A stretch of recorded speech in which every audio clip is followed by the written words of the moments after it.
At today's press conference, we will hear from Governor Cox, FBI Director Kash Patel, and Sheriff Mike Smith. We also have with us Utah DPS Commissioner Bo Mason, Lieutenant Governor Deidre Henderson, FBI Special Agent in Charge Robert Bowles, and local and federal law enforcement partners. Following the remarks today, Governor Cox, Director Patel, and Commissioner Mason will take questions. Thank you.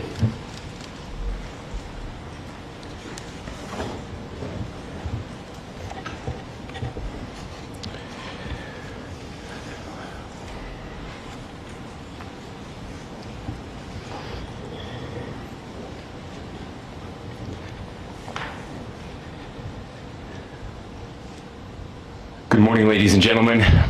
We got him. On the evening of September 11th, a family member of Tyler Robinson reached out to a family friend who contacted the Washington County Sheriff's Office with information that Robinson had confessed to them or implied that he had committed the incident. This information was relayed to the Utah County Sheriff's Office and scene investigators at Utah Valley University. This information was also conveyed to the FBI. Investigators reviewed additional video footage from UVU surveillance and identified Robinson arriving on UVU campus in a gray Dodge Challenger at approximately 8:29 a.m. on September 10th, in which he is observed on video in a plain maroon t-shirt, light-colored shorts, a black hat with a white logo, and light-colored shoes.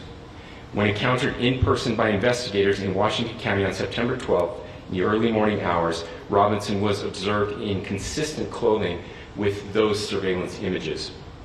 Investigators interviewed a family member of Robinson who stated that Robinson had become more political in recent years. The family member referenced a recent incident in which Robinson came to dinner prior to September 10th, and in the conversation with another family member, Robinson mentioned Charlie Kirk was coming to UVU. They talked about why they didn't like him and the viewpoints that he had.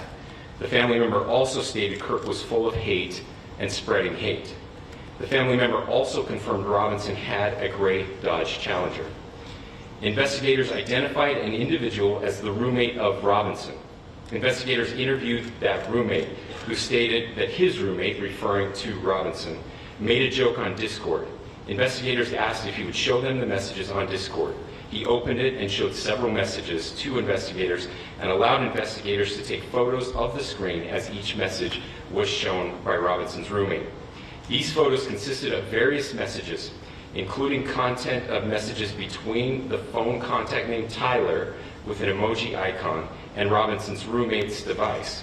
The content of these messages included messages affiliated with the contact Tyler, stating a need to retrieve a rifle from a drop point, leaving the rifle in a bush, messages related to visually watching the area where a rifle was left, and a message referring to having left the rifle wrapped in a towel. The messages also refer to engraving bullets and a mention of a scope and the rifle being unique. Messages from the contact Tyler also mentioned that he had changed outfits.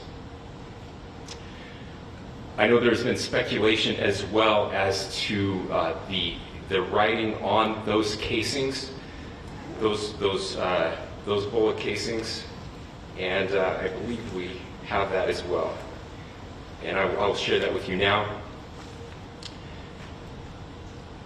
So the area north of Campus Drive Road where the suspect crossed over, you saw some of that in the video that we released last night, consists of a grassy area with trees on the edge of the UVU campus. Investigators discovered a bolt-action rifle wrapped in a dark-colored towel. The rifle was determined to be a Mauser Model 98 30-06 caliber bolt-action rifle. The rifle had a scope mounted on top of it. Investigators noted inscriptions that had been engraved on casings found with the rifle. Inscriptions on a fired casing read, "Notices, bulges, capital OWO, what's this?" ? Inscriptions on the 3 unfired casings read, "Hey fascist!" ! Catch! Up arrow symbol, right arrow, and symbol and 3 down arrow symbols. A second unfired casing read, "Oh Bella Ciao, Bella Ciao, Bella Ciao, Ciao Ciao." And a third unfired casing read, "If you read this, you are gay, LMAO." We are indebted to law enforcement across the state who has worked seamlessly together, local law enforcement, state law enforcement, and our federal partners with the Federal Bureau of Investigation. We're grateful for everyone who worked together in such a short amount of time to find this person and to bring justice. I want to thank the public who has been so engaged, reviewing videos, helping us with sending in tips, and helping us get to this point.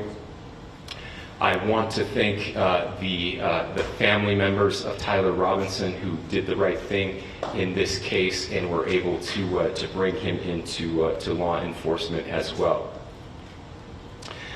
I especially want to thank the family of Charlie Kirk, Erica, Charlie's parents, his children.